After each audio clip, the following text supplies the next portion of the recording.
이 상세한 설명이 설해졌을 때 꼰단냐 존자에게는 일어나는 법은 그 무엇이건 모두 소멸하기 마련인 법이다 라는 티없고 때가 없는 법의 눈이 생겼다. 이와 같이 세존께서 법의 바퀴를 굴리셨을 때 신들이 이와 같이 외쳤다. 세존께서는 바라나시에 있는 이십바타나의 녹야원에서 이러한 위없는 법의 바퀴를 굴리셨나니 어떤 사문, 바라문, 신, 마라, 범천 이 세상의 그 누구도 이것을 멈추게 할 수 없다. 이 불교라는 단어의 말 그대로의 의미는 깨달은 사람의 가르침이죠. 이 불교의 많은 경전 가운데 이 초전법륜경은 이 깨달은 사람이 세상에서 가장 처음으로 전한 가르침을 담고 있다고 알려져 있습니다. 그리고 깨달은 사람이 가장 마지막으로 전한 가르침이 바로 열반경에 담겨져 있고요. 이 지난 팔상도의 노건전법상을 설명하는 영상에서 아주 간단히 이 초전법륜경에 대한 설명을 드렸습니다. 오늘은 그때 간략히 설명했던 초전법륜경의 이 5가지 중요한 의미와 성격에 대하여 좀 더 자세히 살펴보겠습니다.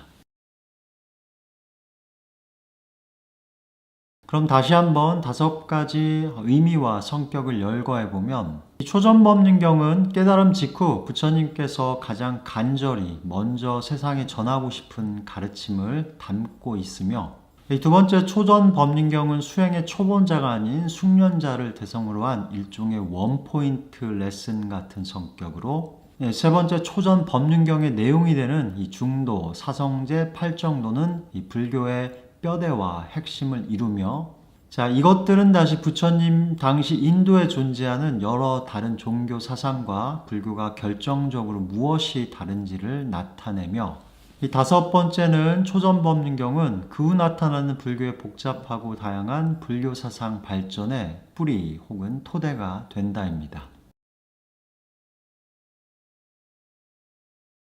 너무나도 당연한 말이지만 인간 고타마 시타르타의 깨달음은 저절로 얻어진 것이 아니죠. 그것의 성취를 위해서 부처님은 출가를 통해서 이 왕자라는 신분과 특권 그리고 가족을 버렸습니다. 또 7년이라는 짧지 않은 시간을 이 길 위에서 풍찬 노숙을 하며 수행을 하셨고요. 또 그렇게 수행을 하는 동안 이 목숨이 위태로울 만큼 자신이 할 수 있는 이 모든 노력을 기울였습니다. 마침내 그것을 이루었고 잠시 고민이 있었지만 이 모든 존재들의 행복을 위해서 이 부처님께서는 자신의 성취와 경험을 세상과 나누고자 결심을 하시게 됩니다. 그리고 약 250km의 거리를 이 맨발로 걸어가 이 한때 친구이자 동료였던 이 5명의 수행자에게 처음으로 자신의 가르침을 전하시게 되죠. 그리고 그 가르침의 내용이 바로 초전법륜경에 담겨져 있고요. 방금 말씀드린 과정과 배경들을 생각해 볼 때 이 초전법륜경은 마치 방금 화덕에서 구워나온 이 빵처럼 막 깨달으신 부처님의 이 따끈따끈한 가르침을 그 안에 담고 있지 않나 생각을 하게 됩니다. 그래서 그런 고생과 인내, 노력 끝에 얻은 성취를 세상과 처음 나누는 순간이기 때문에 이 초전법륜경에 나오는 부처님의 가르침은 당신이 세상에 가장 먼저 간절히 전하고 싶은 말과 그 진심이 그 안에 담겨져 있지 않나 생각을 합니다. 그 부처의 간절한 말과 진심이 듣는 이의 마음을 두드렸고 결국 앞서 읽어드린 경전 말씀에 나타나듯 이 5명의 제자 중 이 비구 꼰단냐 존자는 가장 먼저 이 진리의 눈을 얻게 되죠.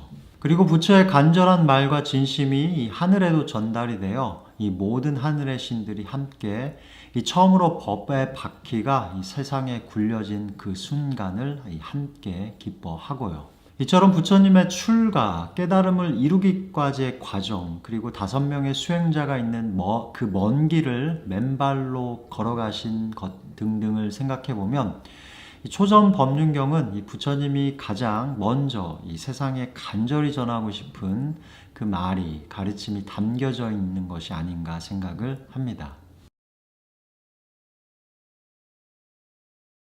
이 팔상도의 노건전법상을 설명하는 영상에 말씀드렸듯 방금 막 깨달은 부처님의 가장 큰 고민은 이 자신이 깨달아서 본 삶과 존재의 진실을 과연 세상에 제대로 전달을 할 수 있을까 하는 이 스스로의 의문과 회의였습니다.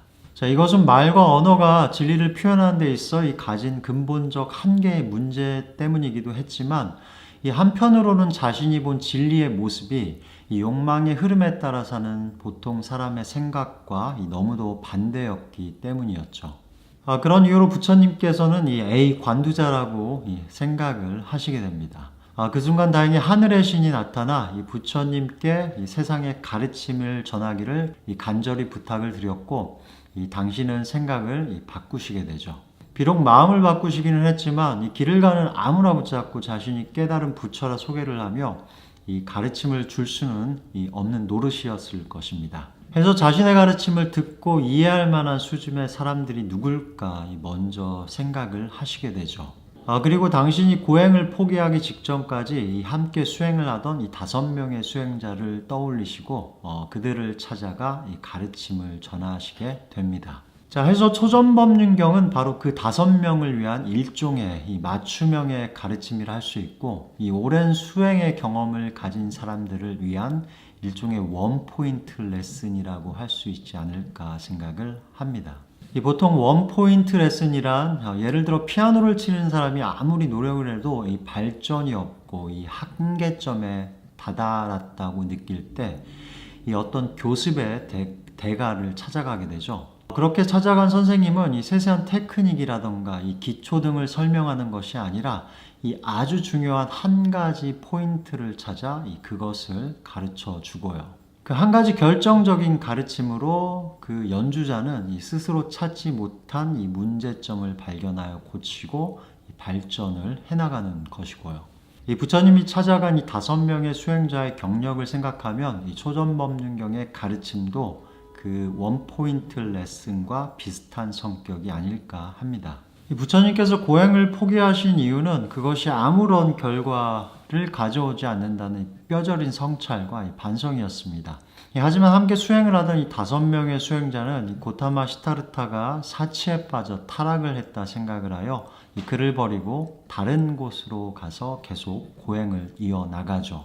이 5명의 수행자를 찾아가신 부처님께서는 이 극단적 쾌락과 고행을 모두 버리라는 이 중도를 가장 먼저 말씀을 하십니다. 결국 그 중도의 가르침을 통해 이 부처님이 그랬듯 고행을 버리고 그 5명의 수행자는 이 바른 수행의 길을 세우게 되죠. 그리고 팔정도라는 좀 더 구체적인 방법에 대한 가르침과 이 사성제를 통한 바른 안목으로 모두 결국 깨달음을 얻게 됩니다. 앞서 설명을 드렸듯 초전법륜경이 이 부처님이 세상에서 가장 먼저 전하고 싶은 말이라면, 그것은 다시 말해서 부처님의 가르침의 가장 중요하고 핵심적인 가르침을 담고 있다 할 수 있을 것 같습니다. 이 초전법륜경에서 부처님께서는 먼저 중도를 설명하시고 그 다음으로는 이 팔정도와 이 사성제를 각각 설명을 하시게 되는데, 좀 과장되게 얘기를 한다면 이 중도, 팔정도, 사성제 세 단어에 이 불교의 거의 모든 가르침이 담겨 있지 않나 생각을 합니다. 이 성철 스님께서는 백일법문에서 이 불교를 한마디로 표현하면 이 중도 연기라고 하셨습니다.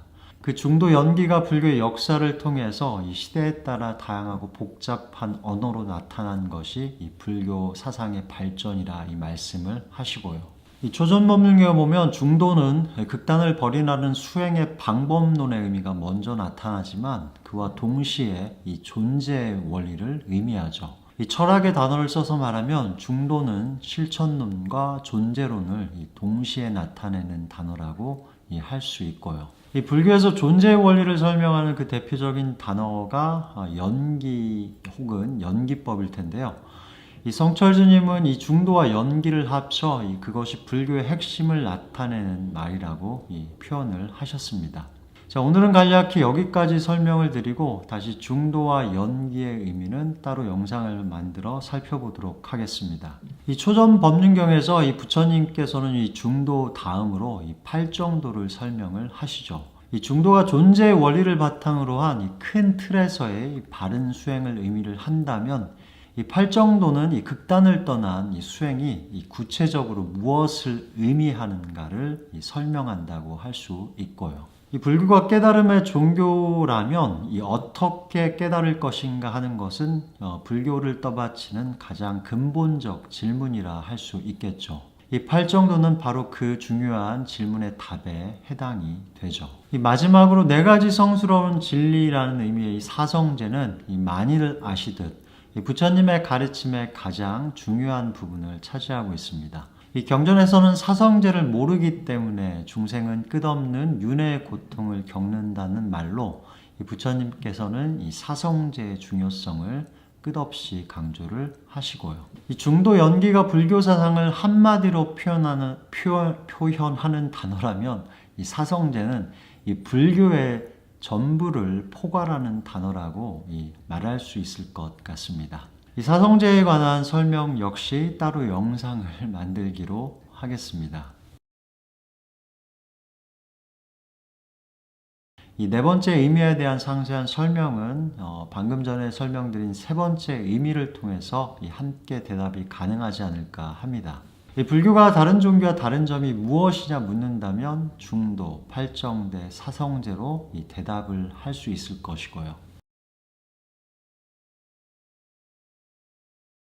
넓고 큰 강을 거슬러 올라가면 그 시작의 수원을 찾을 수 있듯 이 초전법륜경은 이 불교 사상 발전의 이 수원 혹은 근본 같은 것이 아닐까 생각을 합니다.